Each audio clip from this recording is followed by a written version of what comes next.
Welcome to the Drawing Room Detectives, where mystery thrives in every shadow and deduction is our craft. Today, we delve into a case long buried beneath tide and time, a case Holmes himself once refused to document in his official annals. From a quiet Sussex village haunted by legends to a cave lit by unnatural lanterns, this is the tale of symbols carved in stone, secrets passed through bloodlines, and one man's obsession with a light best left unseen. This is The Adventure of the Widow's Lantern. Chapter 1. A Visitor in Mourning. It was on a wind-lashed morning in late October when Mrs. Hudson appeared at our sitting-room door, her expression pinched with polite disapproval, and something else, curiosity perhaps. "There's a lady here to see you, Mr. Holmes," she said. "A widow, I believe, dressed all in black, carries a lantern of all things." Holmes looked up from his violin, which he had been plucking in a desultory manner for the past half-hour. "A lantern, you say?" he echoed, setting the instrument aside. "Do show her in, Mrs. Hudson. Any visitor bold enough to carry her own illumination through London fog deserves an audience." Moments later, the door opened again, and in stepped a figure whose presence seemed to dim even the morning light. She was tall, pale, and severe, her dark garments rustling like dry sails. In her gloved hands she clutched a storm lantern, nautical in design, copper-framed and sea-weathered. It clanked faintly as she set it on our table. "I am Mrs. Isla Merrow," she said, her voice low but resolute. "I've come from Dorset, from the coast." Holmes gestured toward the chair opposite the fireplace. "Please, madam, tell us what brings you from sea to soot." She sat, her back ramrod straight, and glanced down at the lantern before meeting Holmes's gaze. "This belonged to my husband. He was a lighthouse keeper until he perished during a storm last winter. The sea took him, and the lamp was all that was returned to me." Holmes steepled his fingers beneath his chin. "I'm sorry for your loss." "There's more," she said, her gloved fingers tightening. "I live alone now in the keeper's cottage below Dagger Point, a cliffside village you've likely never heard of. For months it's been quiet, until 2 weeks ago. That lantern began to light itself." I exchanged a glance with Holmes, who remained still. "I'd leave it on the mantel, unlit," she went on. "But at night, when I woke, I'd see its glow through the cottage windows. At first, I thought I'd left a candle burning, but I've returned to find it warm to the touch, though no matches are used. And others, villagers, have seen the light shining from the cliff." "Could it be the work of a prankster?" I asked. She shook her head. "The lantern has never left my care. I keep it locked away when I leave the house, and the door shows no signs of disturbance." Holmes stood and examined the lantern closely, not touching it. "Curious. Not haunted, I think, but curious." He circled it, eyes narrowed. "You say the sightings coincide with no particular weather pattern or date?" She nodded. "Fog or clear, new moon or full, the light appears without reason or warning, and—" Here she hesitated. "There is a belief in the village that the lantern is guiding someone, or something." Holmes smiled thinly.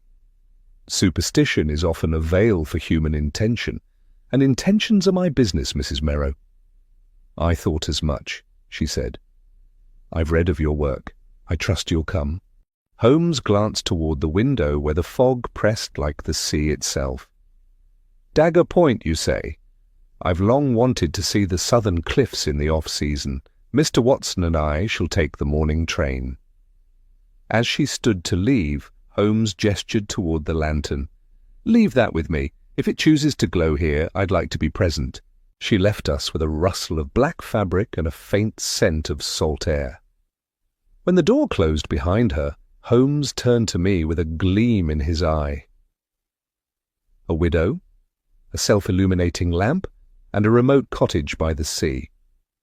What more could one ask for, Watson? I glanced at the lantern. It sat motionless, dull and unlit. A rational explanation, I murmured. That's all I ask. Holmes smiled. Then let's go find one. Chapter 2. A Light in the Fog. The train ride to Dorset was a long and brooding affair, spent beneath a sky the colour of slate. Holmes spent the majority of the journey studying Mrs. Merrow's lantern, which he had insisted on wrapping in a thick woolen shawl and placing carefully in the luggage rack above us.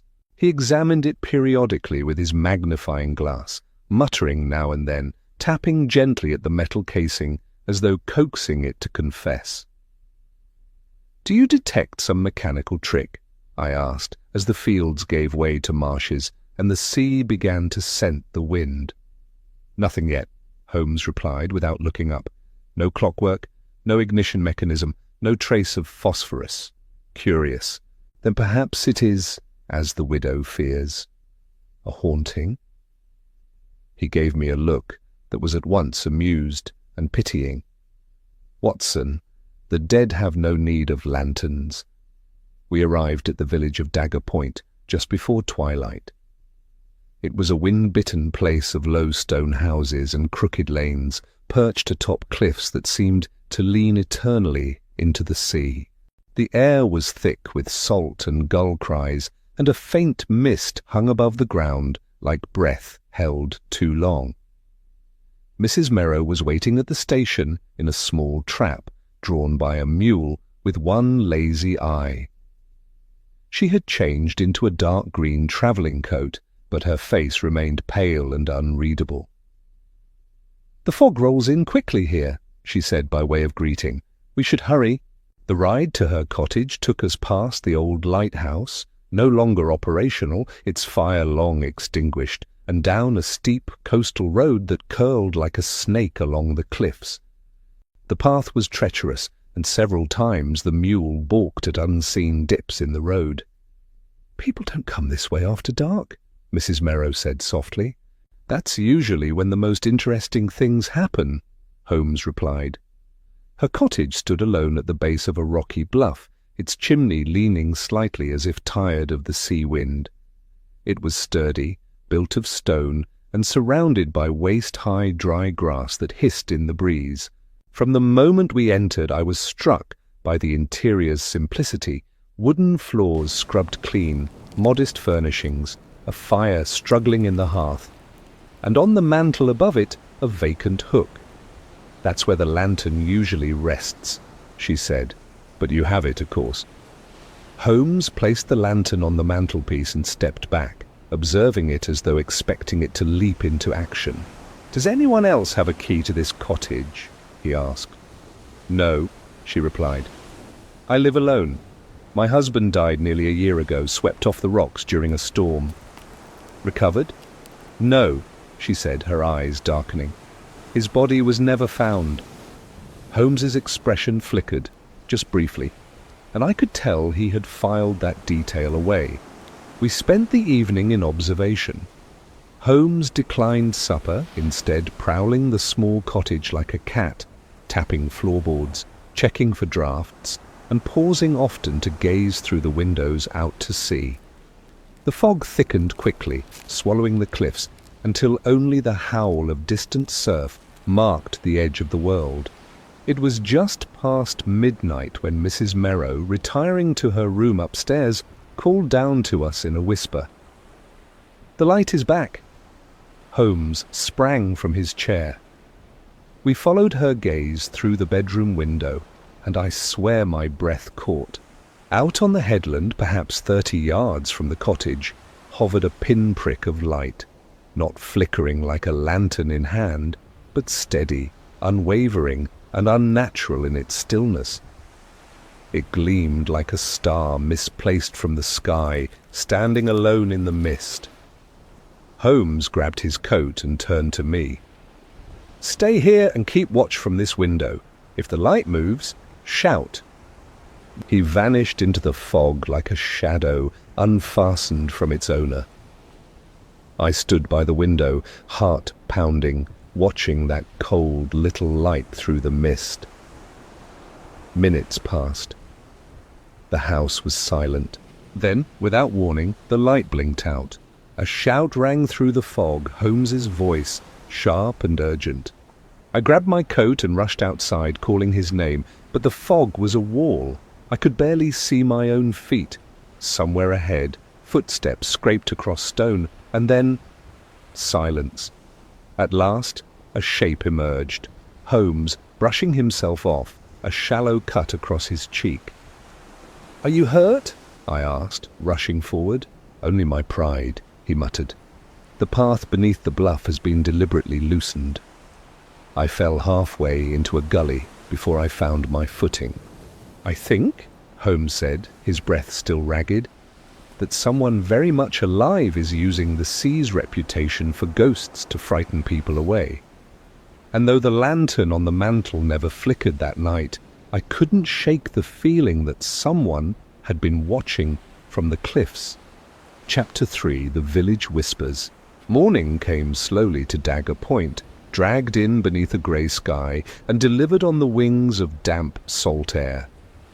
The fog had lessened, though not lifted, and the sea muttered to itself like an old man dreaming. Holmes had slept little, if at all. When I awoke, he was already at the kitchen table, hunched over a sheet of foolscap, with his long fingers stained faintly with ink and soot. "A list of questions," he said without looking up, "and 3 possible answers to each. I dislike questions without framework." "Anything of interest?" I asked, rubbing sleep from my eyes. "Several things, chiefly why the light vanished precisely as I approached. It's not enough to say someone was watching, they would need to be close and invisible in that fog. Could it have been a coincidence?" He gave me a sharp look. "Coincidence is the refuge of the uninspired." After a modest breakfast, we set off toward the village, which lay in a shallow dip between 2 rising cliffs. The streets were cobbled and damp, the homes simple and weathered, each crowned with a crooked chimney. The villagers we passed nodded politely, but with a touch of suspicion. Holmes's sharp eyes and London manner marked him at once as an outsider. We stopped first at the post office, a squat stone building that also served as general store, telegraph station, and rumour mill. Behind the counter sat a man with the face of a tired badger and the patience of one. "Morning," he muttered. "Good morning," Holmes returned pleasantly. "I'm looking for a Mr. Eli Creed. I'm told he's the sexton and something of a historian here." The man squinted. "Aye, that be Eli. Lives above the chapel. Mind the steps, though, they'll kill you faster than the sea." We thanked him and made our way to the chapel, which stood crooked on a small rise above the village. A narrow stair of worn stone led to a loft-like dwelling with a faded door. Holmes knocked, and after some shuffling within, the door creaked open to reveal a wiry man with a mane of white hair and an expression somewhere between suspicion and boredom. "I'm Creed," he rasped. "What do you want?" "To ask about the old lighthouse and the Merrow family," Holmes said. "And the light on the cliffs." The man's eyes narrowed, but he stepped aside. "You'd best come in." The loft smelled of salt, books and pipe smoke. Old charts hung on the walls, and a glass cabinet held pieces of shipwrecks, broken sextants, rusted compasses, and fragments of lifeboards. "You're the detective," Creed said, settling into a chair with difficulty. "The widow said you'd come." "What can you tell me about her husband's death?" He snorted. "The sea took him. Same as it's taken better men than him." Caleb Merrow was strong and clever, but he had an odd streak. Talked to the light as if it were a person. Used to say it knew things, that it warned him. "Warned him of what?" Holmes asked. Creed shrugged. "That's the bit he never said. Just muttered about the lantern knowing. Foolishness, if you ask me."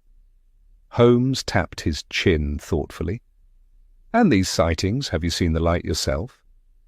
Creed hesitated. "Aye, once, about a fortnight ago. It shone through the fog like a ship's flare. but brighter, too steady for fire and too still.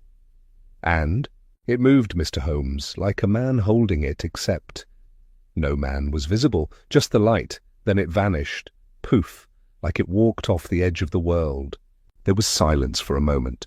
"Has the village always believed the lantern is cursed?" I asked. Not cursed, guarded. The old story says the widow's lantern calls the sea to claim what's owed, that those who see it are marked. Marked for what?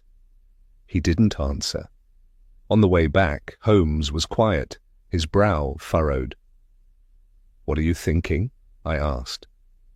That Creed saw something he doesn't fully understand, and that Caleb Merrow may have discovered something more than superstition on those cliffs. Do you believe someone is using the lantern to frighten the widow? Possibly, but that implies motive. What does Mrs. Merrow have that's worth all this? A memory or guilt? Holmes didn't answer at first, then softly. "We must watch the cliffs again tonight, but this time, Watson, we'll split up." Chapter 4. Below the Bluff. By the time dusk began to fall once more across Dagger Point, the wind had shifted, pushing the mist inland in slow, seeping tendrils. The sea was louder than the night before, crashing rhythmically against the crags below the headland.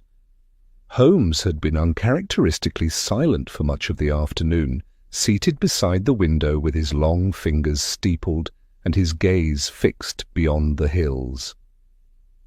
At precisely 7 o'clock, he turned to me with sudden decision.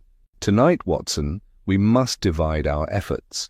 If the lantern appears again, I intend to follow it, not from the cliffs as I did last night, but from below."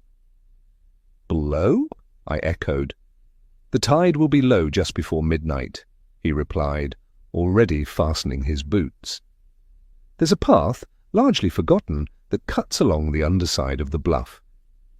Narrow, yes, but passable, and quite possibly revealing. You'll go alone?" He paused. "I shall be joined by a companion who owes me a favour, Inspector Talbot of the local constabulary. He'll meet me near the base of the trail. Your place is here, in the upstairs room, with Mrs. Merrow. If the lantern appears, watch carefully. Make note of its behaviour, height, direction, whether it flickers. If it disappears again, time it. Every second matters." And so, as the clock in the village struck 10:30, Holmes left through the rear gate, his tall frame vanishing into the fog like smoke swallowed by a cold mouth. I returned to the small upstairs room, where Mrs. Merrow sat in a high-backed chair, wrapped in a shawl of storm-grey wool. She looked exhausted, but alert, her hands knotted together in her lap. "Do you believe it's a trick, Dr. Watson?" she asked softly, her voice nearly lost beneath the sounds of wind and surf. "I believe it is my friend's job to doubt what others accept," I said, "and mine to keep an open mind." She smiled faintly. A fair arrangement. We waited in silence. Minutes crept by. 11 o'clock, 11:15. Then, as if conjured by some unseen cue, it appeared. The same steady light, unnatural, unmoving, burning just above the cliffs to the east, not close enough to show detail, but near enough to chill the spine. Unlike a lantern carried by hand, it remained unnervingly motionless. "There," I whispered. "Same place as before." Mrs. Merrow clutched the window-sill. "But no footsteps, nothing." I watched it carefully, counting the seconds. Holmes had taught me this much. Fear rushes the mind, but reason gives it form. Then the light twitched. It blinked once, briefly dimming, then moved laterally. Slowly, as though sliding along the air itself, not down, not toward the sea. "Left," I said aloud. "It's moving left." Then it vanished, just as it had before. No sound, no wind change, simply gone. I raced downstairs and out the back door. The cold night slapped me like a wave, and the grass was slick with dew. I listened, nothing but the low groan of the tide. Holmes did not return for nearly an hour. He emerged from the dark near the side fence, his coat torn, and his boots caked with seawater and grit. Talbot followed behind, holding what looked like a coil of rope and a small canvas satchel. "Well?" I demanded. Holmes held up a finger, catching his breath. "It's real," he said at last. "Not a trick of fog or moonlight. Someone placed a structure, thin metal, about 8 feet tall, on a natural ledge just below the bluff.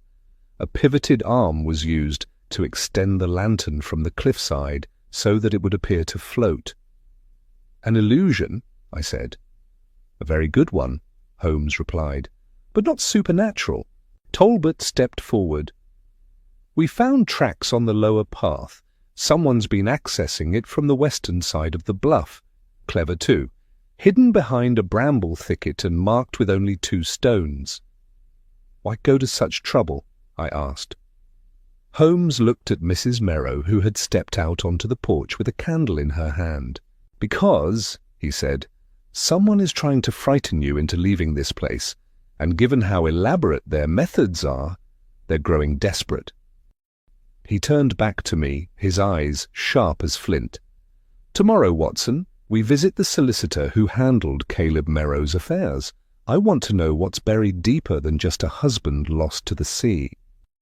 Chapter 5: The Will and the Widow. The following morning the fog had lifted, and for the first time since our arrival in Dagger Point, the village was touched by sun. It fell over the headland in pale, slanted bands, washing the chapel roof in gold and throwing silver glints on the sea. Holmes, however, took no joy in the change of weather. He was up early, as always, and had commandeered the kitchen table where he sketched what he called a hypothesis of misdirection, a crude drawing of the cliffside, complete with lantern post and shadows. "The placement of the light," he explained, while adjusting his cuffs, "is not merely theatrical, it's strategic. Someone wanted it visible from the cottage, but not from the village, which suggests the intended audience is very specific, the widow alone. And the motive? That, Watson, is what we intend to uncover this morning." We made our way to the small legal office of Mr. Penfield, the local solicitor who had managed Caleb Merrow's affairs. It was a narrow brick building tucked between a bakery and a fishmonger's shop, and its interior was dark, dusty, and choked with paperwork.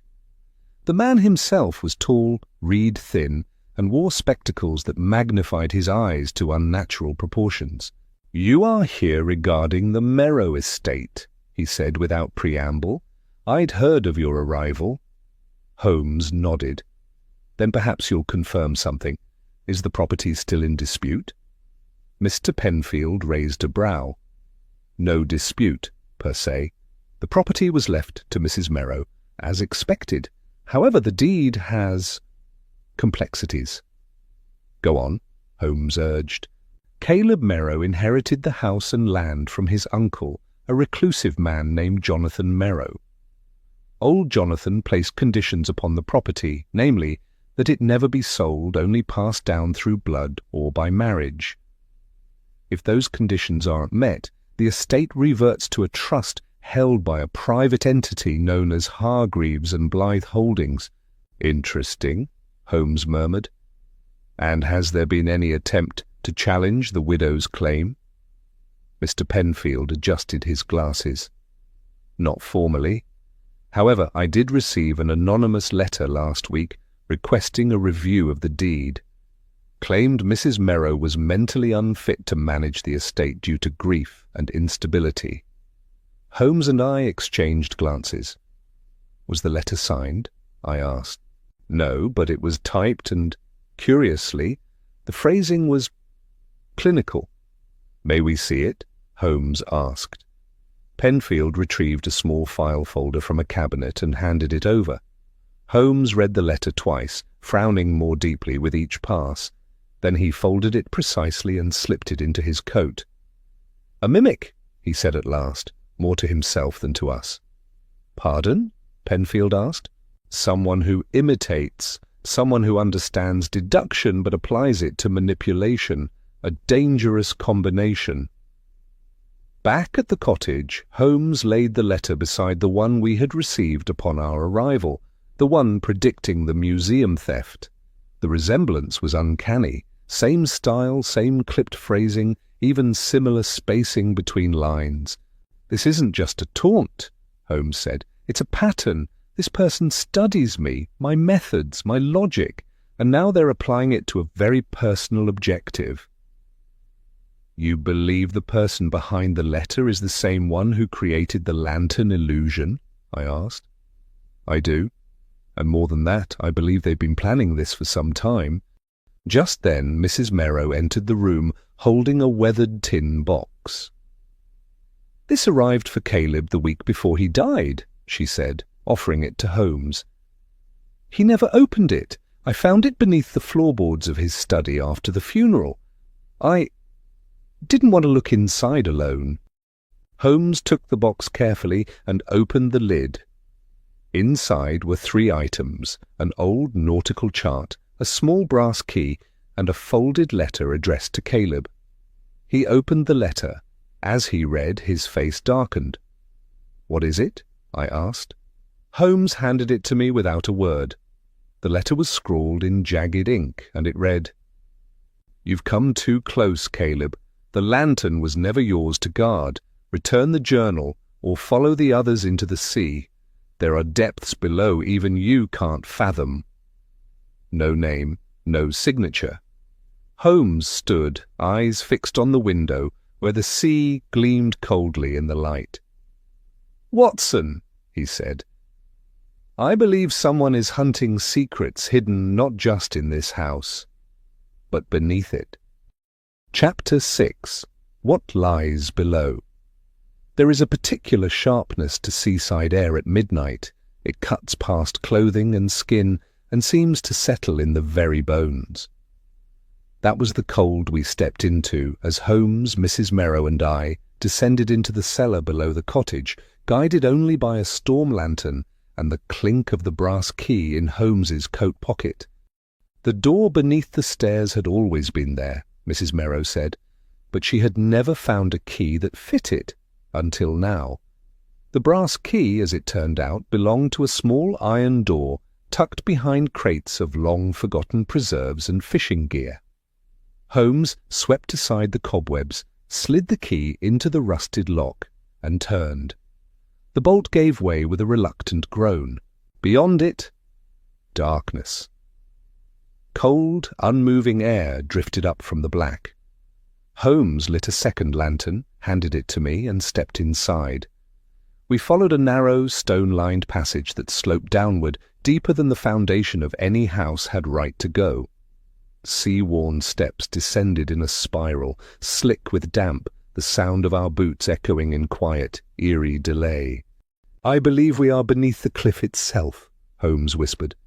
The bluff hides more than seabirds and superstitions. After perhaps 50 feet, the passage opened into a wide circular chamber, cut by hand by the look of it, and braced with beams gone half to rot. Sea mist curled along the floor like smoke. At its centre sat an iron hatch, bolted shut.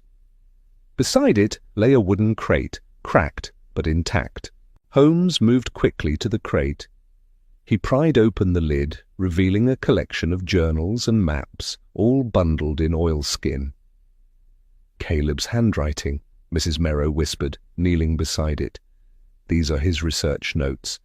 Holmes picked up one of the journals, flipping through brittle, densely written pages. His eyes moved faster than I could follow, absorbing symbols, sketches of underwater caves, annotations in Latin. This was no idle curiosity, he murmured. Caleb was tracking something beneath the channel. Old passages, perhaps, or older structures.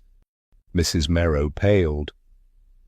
He told me once that our house stood over an older ruin, that when the tides were low and the winds calm, you could hear it groan.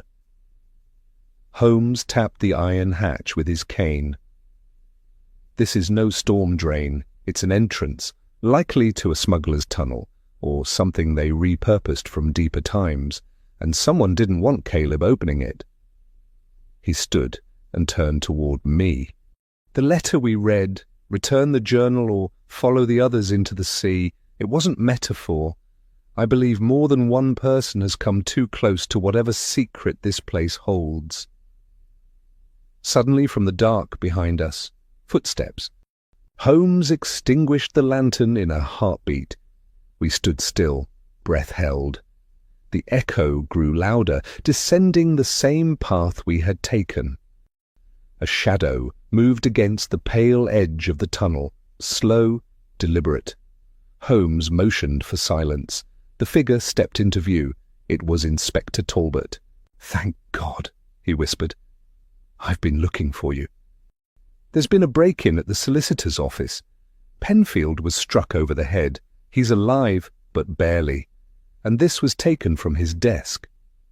He handed Holmes a torn envelope. Holmes opened it. Inside, another letter, typed. "You came too late.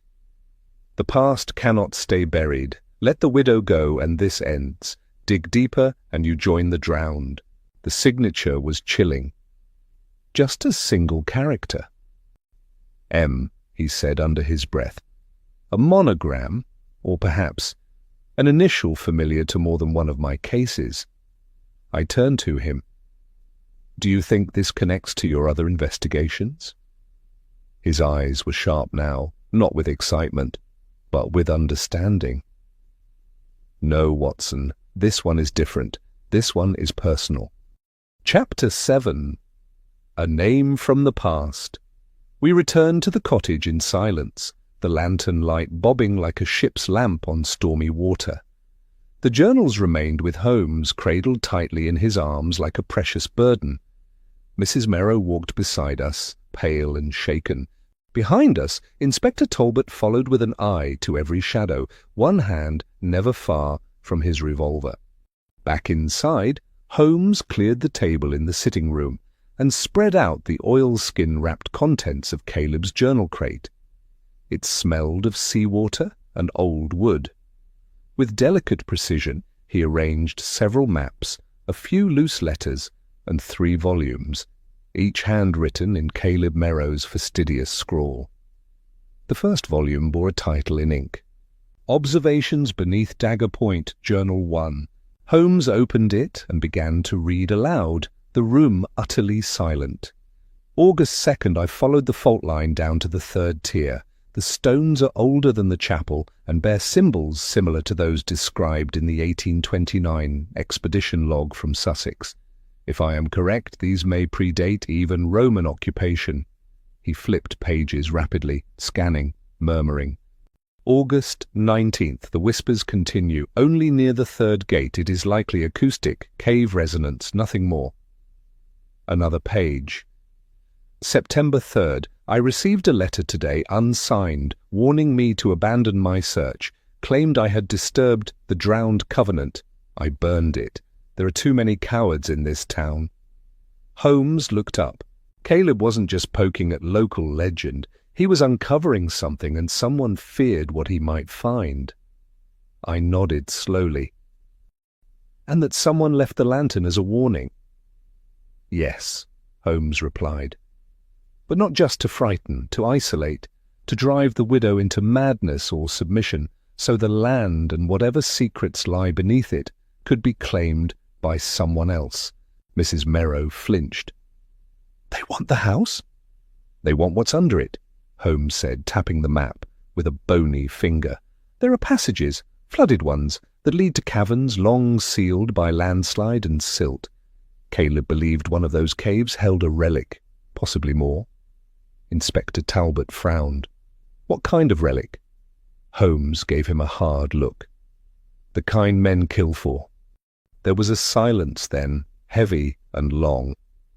Holmes reached into his coat and retrieved the anonymous letter that had been sent to Penfield. He laid it beside the others, the one predicting the theft at the museum, the threat sent to Caleb, and now the most recent, signed only with the letter M. "Whoever this person is," Holmes said, "they've studied me. Perhaps even follow my career. The mimicry isn't just clever, it's practiced. And the use of M." He trailed off, then turned abruptly and went to his trunk by the fireplace. He drew out a flat folio bound in black leather and untied the laces. Inside was a series of older documents, scraps of paper, sketches, notes in Holmes's own hand. He pulled out a yellowing page and laid it beside the latest letter. My breath caught. The font was identical, the phrasing eerily so. Holmes spoke softly now, as though to himself. "Years ago, I dismantled a circle of forgers operating in East London.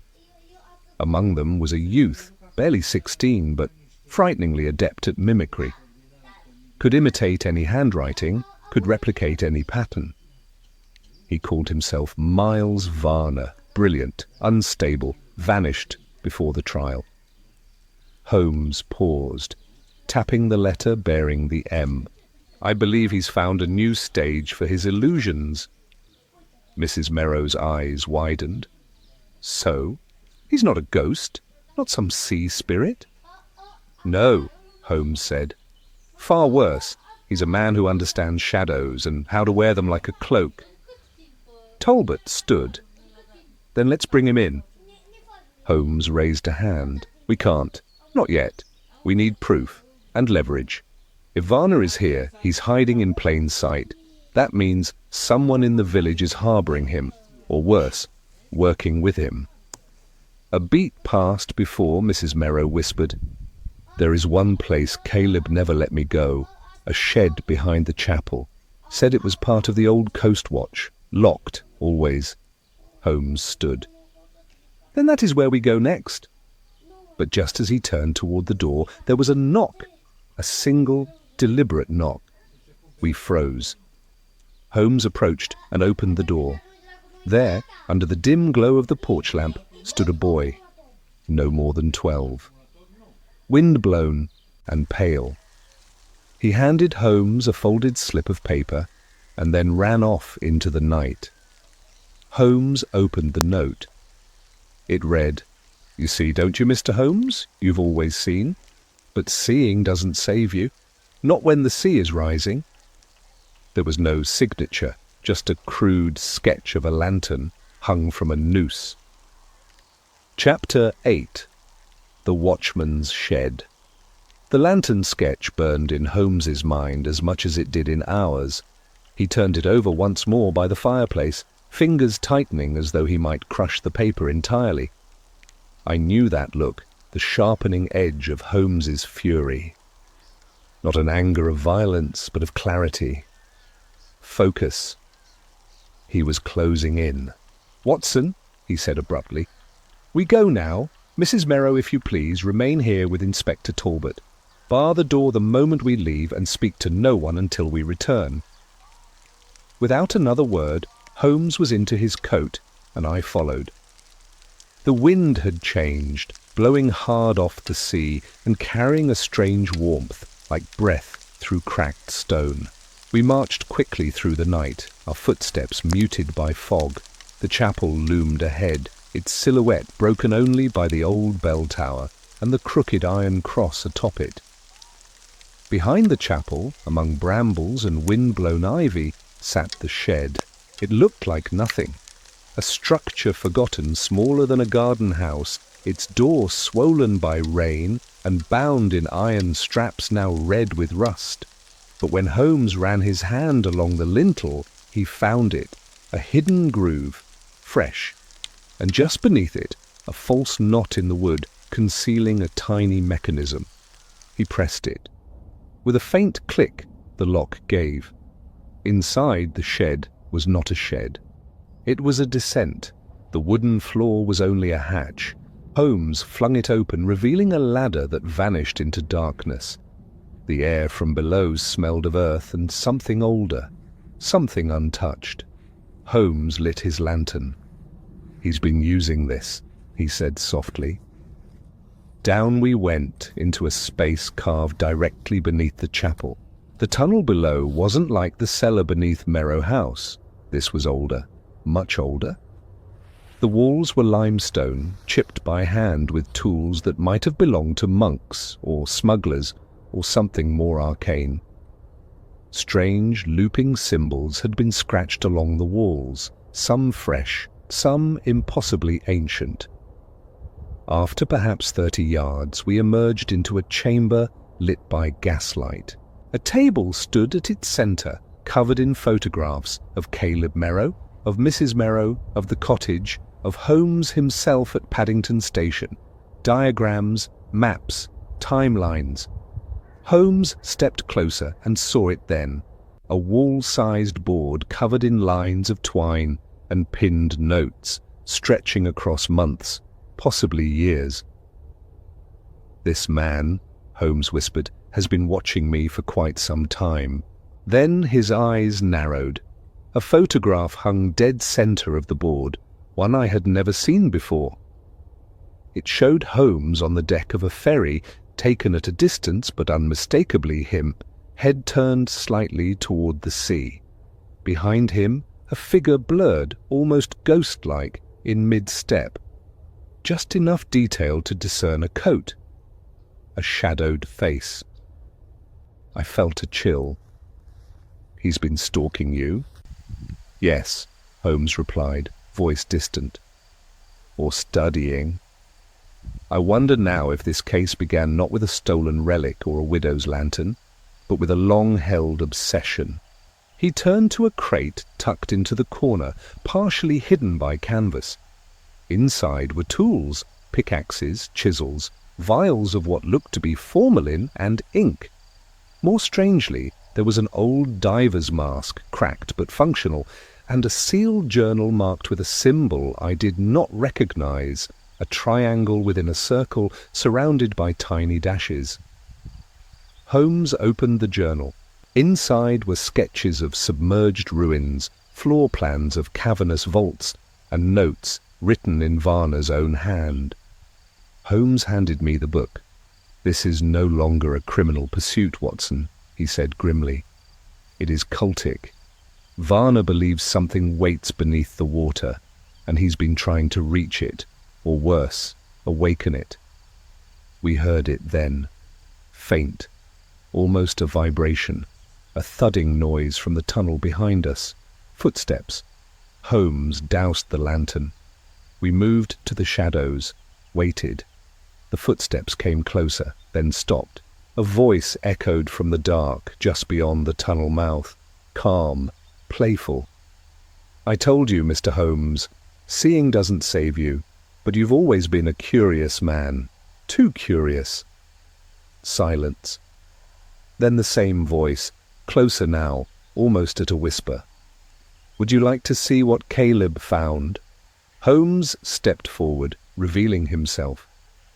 "And what would that be, Varner? Another illusion, a trick with gaslight and shadows?" A laugh, deep and too steady. "No, Mr. Holmes, this time no trick, just the truth. Come to the sea cave at dawn, bring no one. If you wish the widow to live, you will come alone." And then silence. Holmes turned back to me, face set like stone. He has her. Chapter 9. The Lantern Below. We returned to the surface before first light. The wind had quieted, but the sea had not. It surged and withdrew like a living thing, crashing against the rocks beyond Dagger Point with unusual rhythm. Holmes said little on the walk back to the cottage. I could see the calculation unfolding behind his eyes, swift and merciless. Mrs. Merrow was gone. The front door stood open, one of the hinges twisted unnaturally, as if wrenched by someone impatient with locks. Inside, Talbot lay on the sitting-room floor, conscious but dazed, with a dark welt on his temple. Holmes knelt beside him. "Talbot," he said sharply. "How many?" The inspector blinked. One, masked, tall, came through the back window, moved like he knew the house. I reached for my revolver and... that's all. Holmes stood. She's been taken to the sea caves. Then we go, I said, immediately reaching for my coat. Holmes held up a hand. No, I go. You heard him, Holmes cut in. He was clear. If I come with anyone else, she dies. I cannot risk her life for my pride. His eyes met mine then, not defiant, but final. I need you to stay here, Watson. Talbot will recover quickly. If I don't return by noon, I want every constable in Sussex crawling through those cliffs. But until then, wait.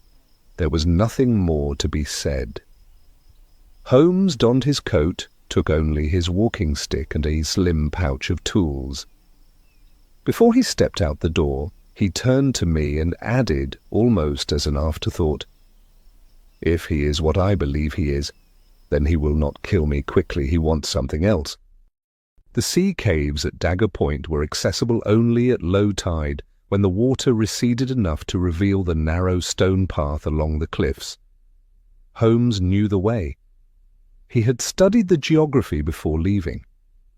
He walked with the grace of certainty, not fear.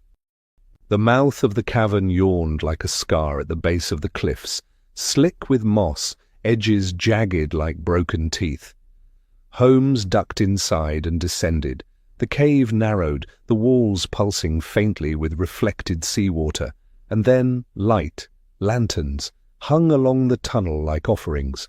Each flickered with an unnatural flame, greenish, almost phosphorescent, as if fed by something more than oil. Holmes followed the trail until it opened into a chamber. At the centre stood a stone plinth, weathered, carved with symbols Holmes recognized from Caleb's journal. On top of it sat a box, old, Russian, intricately designed, and beside it, seated calmly in a chair pulled from above, was Miles Varner. He looked little like the boy Holmes had last seen. Taller now, his face narrow and intelligent, his eyes gleaming with quiet madness. A man who had become the ghost he once pretended to be. "Ah," Varner said, "the curtain rises." "Where is the widow?" Holmes asked. Varner gestured lazily toward a side chamber. "Alive, unharmed, for now. She's seen the relic. She understands now. They all laughed at Caleb, but he was right, wasn't he?" Holmes remained perfectly still. "What are you after, Varner? The box? The legend? Me?" Varner's expression shifted. "I watched you for years, learned from you. But you never believed in the things behind the veil, the things beneath the stones. I do." He tapped the box. "It hums. Caleb wrote about it. It's alive in a way. I've seen what it can do, a light that makes men confess, that shows them what they hide, that burns lies away." Holmes stepped forward, just a pace. "You killed a man for this." Varner's face turned cold. "He was digging too fast, too loudly. He would have brought the village down here. I needed time." Holmes slowly reached into his coat and retrieved something unexpected, a small mirror. "I've no use for boxes that whisper, but I have something for men like you." Varner laughed once. "Words won't stop me, Holmes." "No," Holmes said, "but your own reflection might." In one swift motion, Holmes flung the mirror toward the plinth. It struck the box, just enough to crack the surface. A sudden shriek split the chamber, not from Varner, but from the box itself. A burst of greenish light flooded the room. The lanterns dimmed, the carvings on the stone plinth lit up like fire. Varner screamed, not in pain, but in fury. "You fool! You've ruined it!" Holmes moved quickly, using the moment to rush the side chamber. Mrs. Merrow stood there, bound but conscious. Holmes slashed the ropes.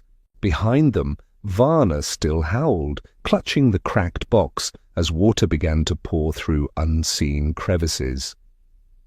The chamber trembled, enough to suggest the sea was reclaiming what had been stolen.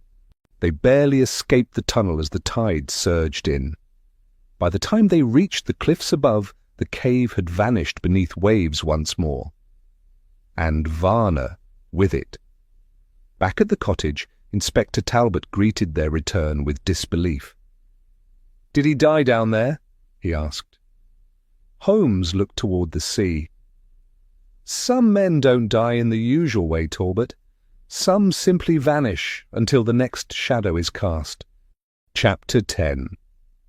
Ashes and Answers. 3 days passed before the sea relinquished the caves again. By then, Holmes had already concluded his inquiry in the quiet way he preferred. The official report would state that the suspect, Miles Varner, perished in a cave-in while resisting arrest for multiple crimes, including abduction and tampering with historical relics. No mention was made of glowing lanterns, ancient symbols, or voices that whispered from under the water.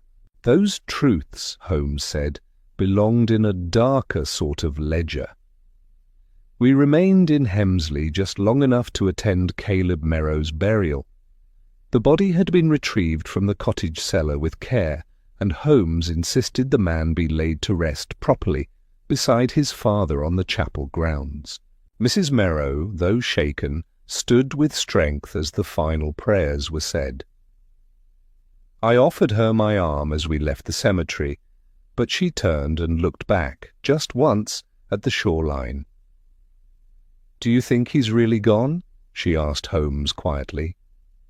Holmes was silent for a moment. Then, "Some men chase knowledge so far into the dark they forget how to come back.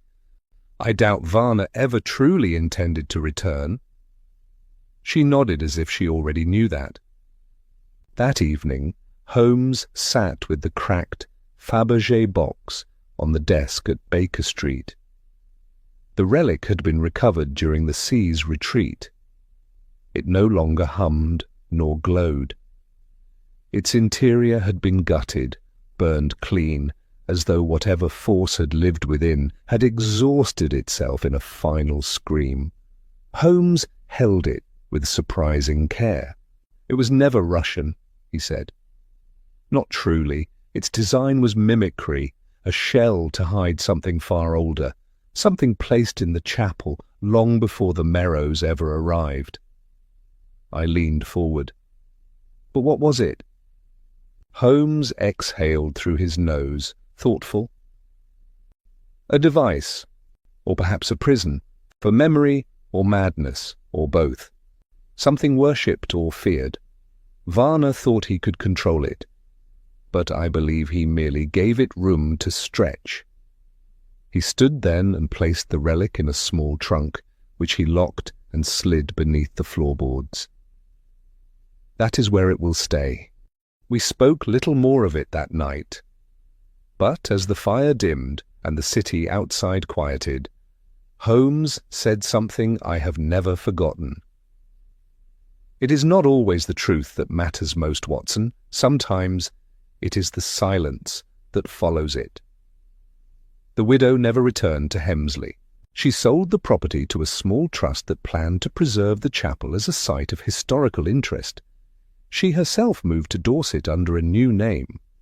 Holmes received a letter from her 6 months later, brief, grateful, and signed simply as Catherine.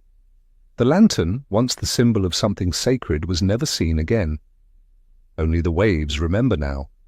So ends another case from the darker pages of Baker Street, one that left more questions buried than uncovered, and a sea that still whispers the name of Miles Varner. If you enjoyed this tale and want to hear more forgotten cases and whispered mysteries from the mind of Sherlock Holmes, do subscribe to the Drawing Room Detectives. Also let us know, where in the world are you watching from? We love hearing where our fellow sleuths are listening. Until the next adventure, stay curious, stay sharp, and as always, keep your lanterns lit.